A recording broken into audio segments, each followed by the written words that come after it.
What up, everybody? It's April Dawn. Let's talk about it. This is Greenleaf season 3, episode. It'll be right in the description. All right, y'all. It's Saturday morning. I'm about to go somewhere. I got a gig going on this Saturday morning, so I'm making this video early in the morning so I can get out and do my thing. I apologize for the videos being late, but I have had something to do every single day last week, so I was booked, bitch, and busy. All right. So let's go ahead and get to it. We start off the episode with May in her office. She gets a call from Clara that she's very excited to hear from Clara because you know they want that shmoney. So Clara calls and she talks on the phone for a minute, and Clara tells her, look, I'm going to keep my coin because my money manager told me, not to give y'all any money. So May is visibly upset by this, so she heads on over to James' office. And she tells that Clara not going to give them the money. He already knows. He says that it's probably because it's a personal debt and not, an institutional debt. And he said he think her money manager is just trying to hold on to the coin. And when she kicked the bucket, he'll take her money or whatever. So he says, don't worry about it. I'll take care of it. And May is like, just like you took care of the last time. He was like, wait a minute. Mac was your brother. Okay, watch your mouth, sis. That's your brother, sis. That ain't my brother. They go back and forth, and she tells him, well, listen, it's time for us to tell the church. We need to tell them we're getting a divorce. We need to just go ahead and break it on down for them so we can get up out of here. And, do it the right way. And he's like, girl, I don't think the church is ready for that or whatever. She was like, you need to step down and then, I'll take over and you can go ahead and go, And he's like, he looked at her like, girl, what? If we and you get a divorce, you will be the one who will be exiting, honey. That's nature's way. And he walked on out the room. I said, well, But, May is not one to be easily swayed. So she was looking like, yeah, nigga, you think it is. But I got some up my sleeve. And we see is, I want to say it's Charity. I think I might have these out of order, but we see Charity at the beginning of the episode. Child, Charity is just a hot mess. She is a hot... Listen, I know I be going in on Charity. She is the most annoying. Oh, Lord Jesus, she get on my nerves so much, Lord God. I'm trying to pray on it, but I understand to a certain degree why she is the way she is, but I do also understand that she is the person who put herself in this situation.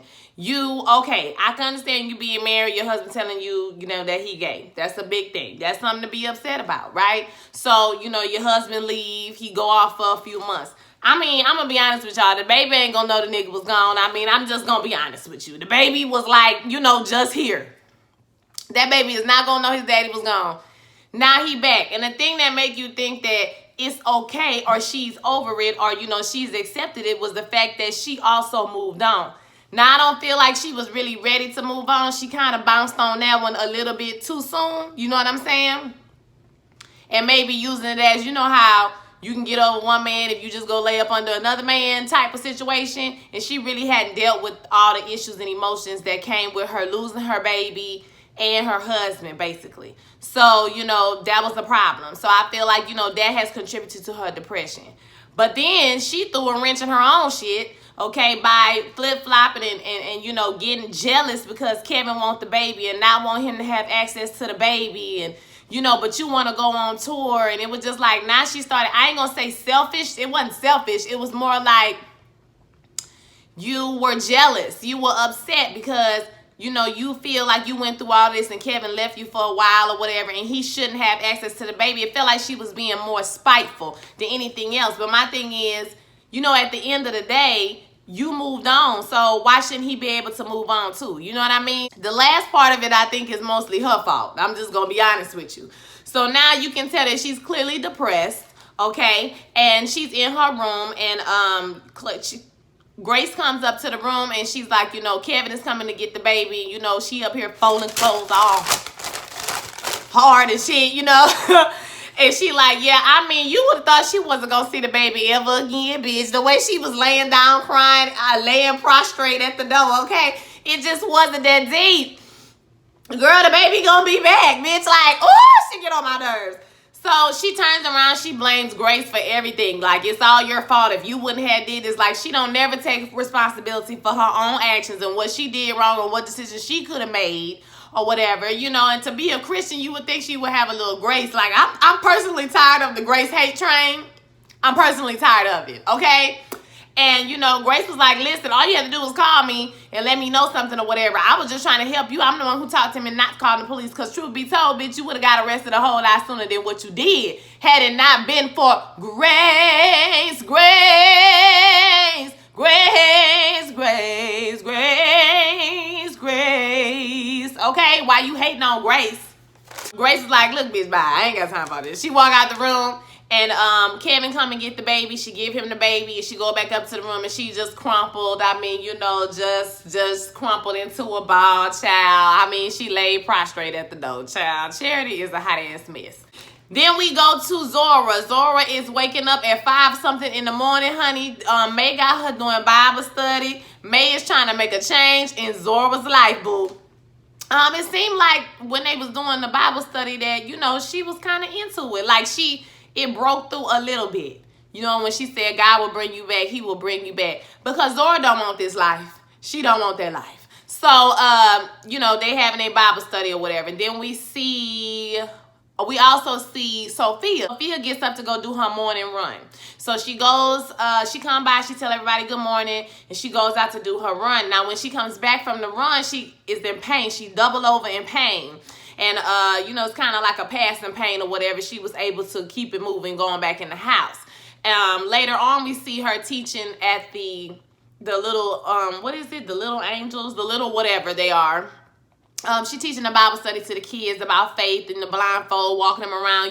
Faith is evidence of, stuff that's not seen. You have to have belief, right, to have faith. I thought that was cute. Her little boyfriend stopped over and he wanted to take her to lunch. So, that was cute or whatever.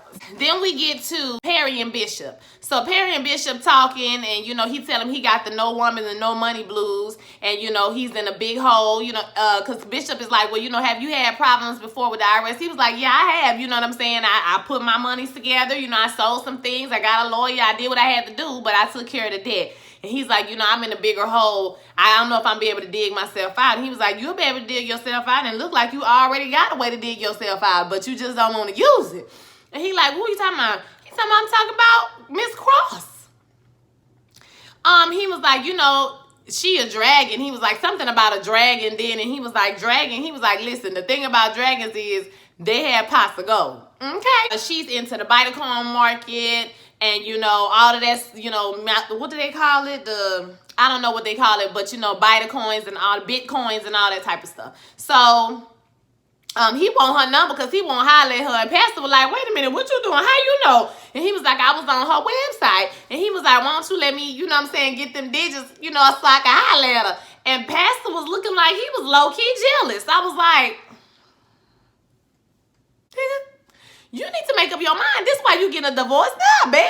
Tasha and Rochelle talk, and she's telling her, basically, I need you to get Jacob to sign this paperwork. It's going to start moving money into account for the real church. Now, if y'all remember, the real church was Jacob Church before he took over, whatever, Triumph. And so, he's like, they got rid of that church, or they stopped the plans in that church. She was like, girl, don't worry about it with all of that, girl. Just get him signing the damn paperwork. Do you want to see your husband again? Once again, I don't know why Basie can't come back. It's not because of the church. It's because of the gambling debts and people wanting to kill him. Like, I'm sorry. Why are we doing all this for Basie? That's not the reason he gone. And Jacob ain't do nothing to him.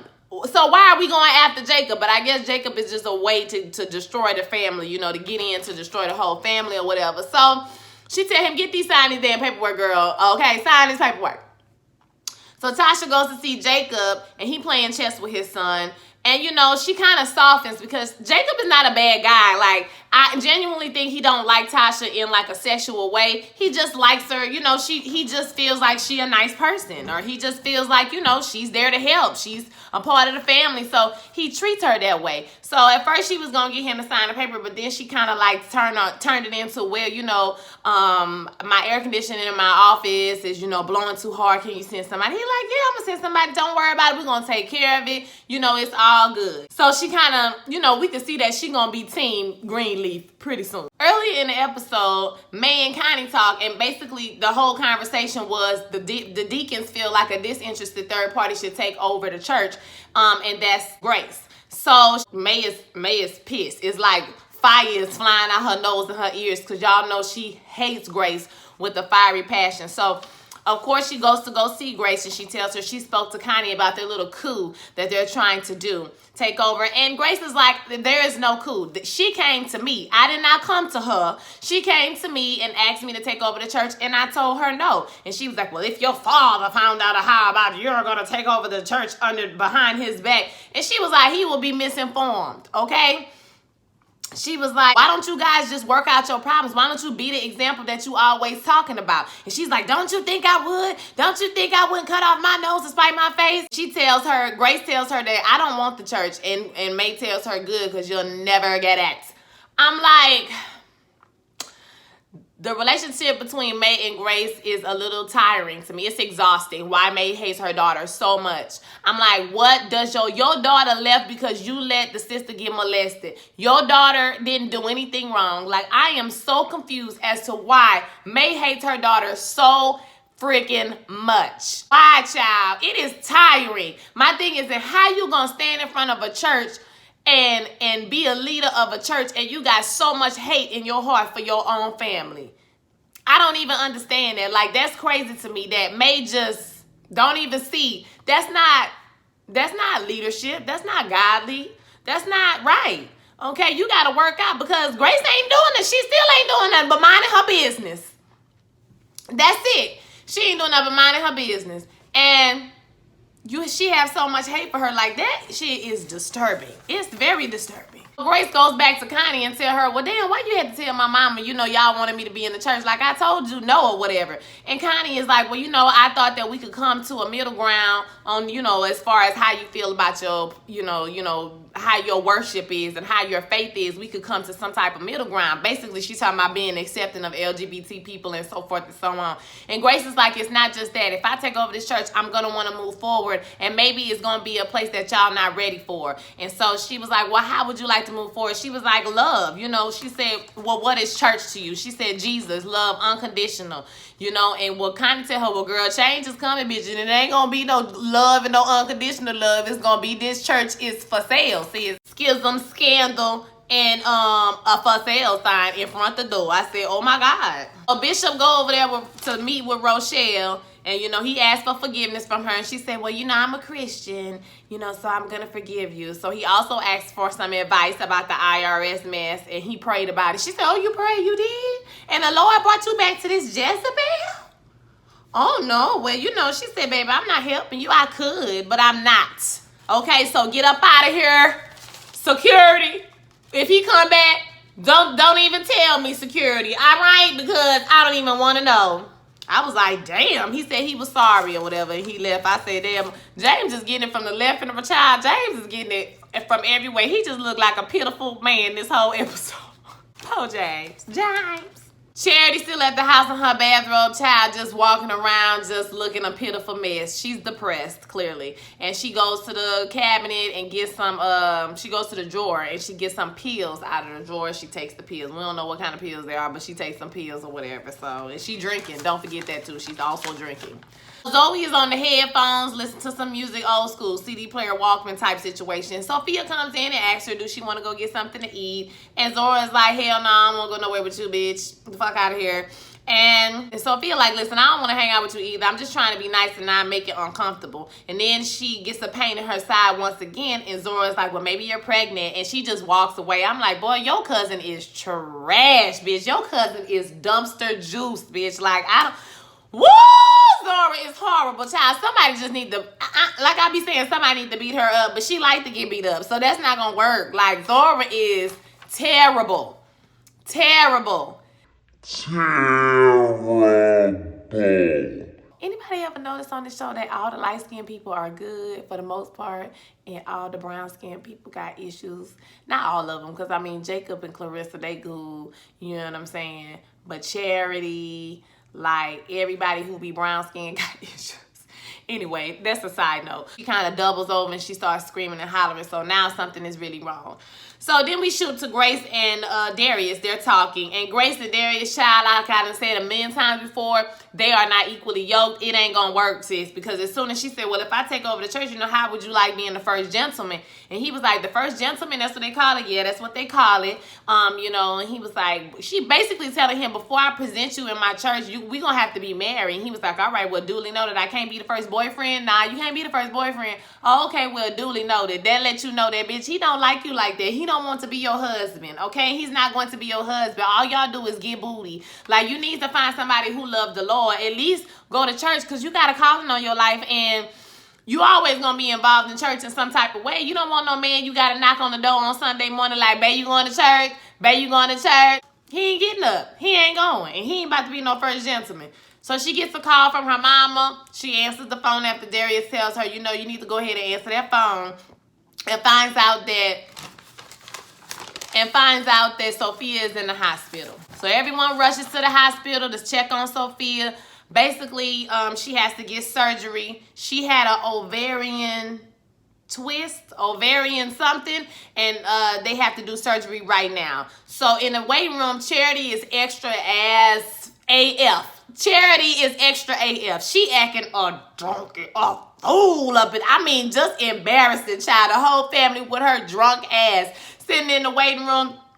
Ooh, girl, you know, I lost a daughter, girl, so you know, I know how to get through it, sis. And you know, Charity, she ruined everything. You know, Grace, she ruined everything because she tried to come, because May tried to come back there with her when the doctor called her back. But Grace was like, nah, I'm good. Okay, you're not going to talk to me raggedy. That's the thing. It's like May try to be, you know, she's horrible, evil, and mean in one second. And in the next moment, you expect your daughter to just be like, okay, come on back here. Nah, you're not going to keep treating me like trash and have unfettered access to my life. No, you're not going to do it. So Grace was like, nah, we good. You stay right here. We good. She goes back there. You know, like I said, she talks to Sophia, tells Sophia that, so what Sophia is kind of going under sedation. So she's like, you know, I talked to my boyfriend at the lunch. He told her that he see a future with her and they're going to have babies and they're going to have a life together. And, you know, she's excited. She's happy. And then they wheel her off for surgery. Like, I knew that something was going to happen. At first I was like, she going to die. And then I was like, nah, she not going to die. And I was like, oh, it's ovaries and stuff. So, yeah, it's probably going to be she can't have no babies or something like that. Because, you know, cysts are very common with black women, ovarian cysts. I mean, most of the time they're benign. But, you know, if they take them off and there's not a lot of tissue left, or if they're really big or stuff like that, it could come to the point where you have to have a hysterectomy. So that's not really an uncommon thing, especially with black women. Grace is really upset. Darius calls. She doesn't answer the phone. And she asks him, where's the chapel? Zoe and Jacob talk. And he basically asked her how she doing at the house. And she was like, well, you know, why do you care? I mean, you kicked me out the house. And he was like, sweetheart, you told us you didn't want to live there, remember? That's what I'm talking about. Zoe not really about their life. She talk all that noise like, yeah, she want to move out, but as soon as they put you out, now you mad. She said she had Bible study every day, just no TV, is no computer. You know, basically she gaining weight, and they like, girl, bye, you all right. Clarissa tries to talk to her when Jacob walks away, but she tells her, you can come home, you know, if you want to, just say the word and you can come back home. And Zoe is like, nah, I'm good. And basically was like, no, I don't want to come back home. I'm like, girl, y'all, I'm trying not to cuss too much because this is a church video, but, okay, bye, girl, bye, bye. Woo, child, that's why I don't have no kids, because that parenting stuff is hard. I mean, you can't ever tell your child bye. I mean, you can't do that, so I don't know, parents. What would y'all do? Like, I ain't got none. I don't know. Charity still with the shits. She at the vending machine now, and she's, you know, putting her money in the vending machine. And Clarissa like, girl, what the hell is wrong with you, sis? Why you acting like this? And so she go to the machine. She try to put her money in. She can't get her whatchamacallit. So she's shaking the machine and shit. She's shaking it, and she punching like, no, she gonna get what's hers. It's not gonna take her. She got the wrong one today. And woo-the-woo-the-woo. And child, she ended up punching a hole in the damn... the vending machine thing glass, and that's not really realistic because them things don't be glass, they be like plexiglass. But anyway, she punched it and she cut her whole hand up. That child took that thing out with the bloody hand and started eating, talking about somebody gonna need a lawyer. I'm gonna need some stitches. I was like, this hoe is crazy. Ain't nobody got time. Girl, you need to go to the psychiatrist. Like, it's time for you to visit the psychologist or psychiatrist, get you a psychiatrist so you get you some pills, okay? And like, get yourself back together, girl, because I can't take it no more. Or just admit you depressed so we can, get to the point where you know that you're depressed about what's going on so you can start to deal with it. But all of this shit you doing, it's just uncalled for. Grace is in the chapel. In the lobby, they find out that Charity is on oxycodone, since they was already at the hospital. They went on and admitted her, she in a wheelchair, child. And Bishop comes to May and is like, listen, you know what I'm saying? Our kids, you can see they need us. They need their parents or whatever. And May is just dead set on getting out of the relationship. She said, it's time for us to tell the kids in the church, no, we're not getting back together. They need their parents and they will have their mother and their father, but they will never have their parents again. And so Charity tried to get up. She can't even walk. James looks hurt. I feel so bad for Bishop. I ain't gonna lie. I feel bad for him, y'all, because I don't want them to get a divorce. Like, I don't want them to get a divorce, and I feel like this is something they can work out. Like, May is just dead set on having a church and, like, reclaiming her time, okay? Reclaiming my time. They all go into the chapel to pray for Sophia. This was a nice moment. They all say the Lord's Prayer, so that was a nice moment. Charity sits by Grace and holds her hand. For a moment, she stopped acting a donkey. So at the same time, Rochelle texts the pastor and say, hey, she's sorry and she can help. Pastor, don't you do that.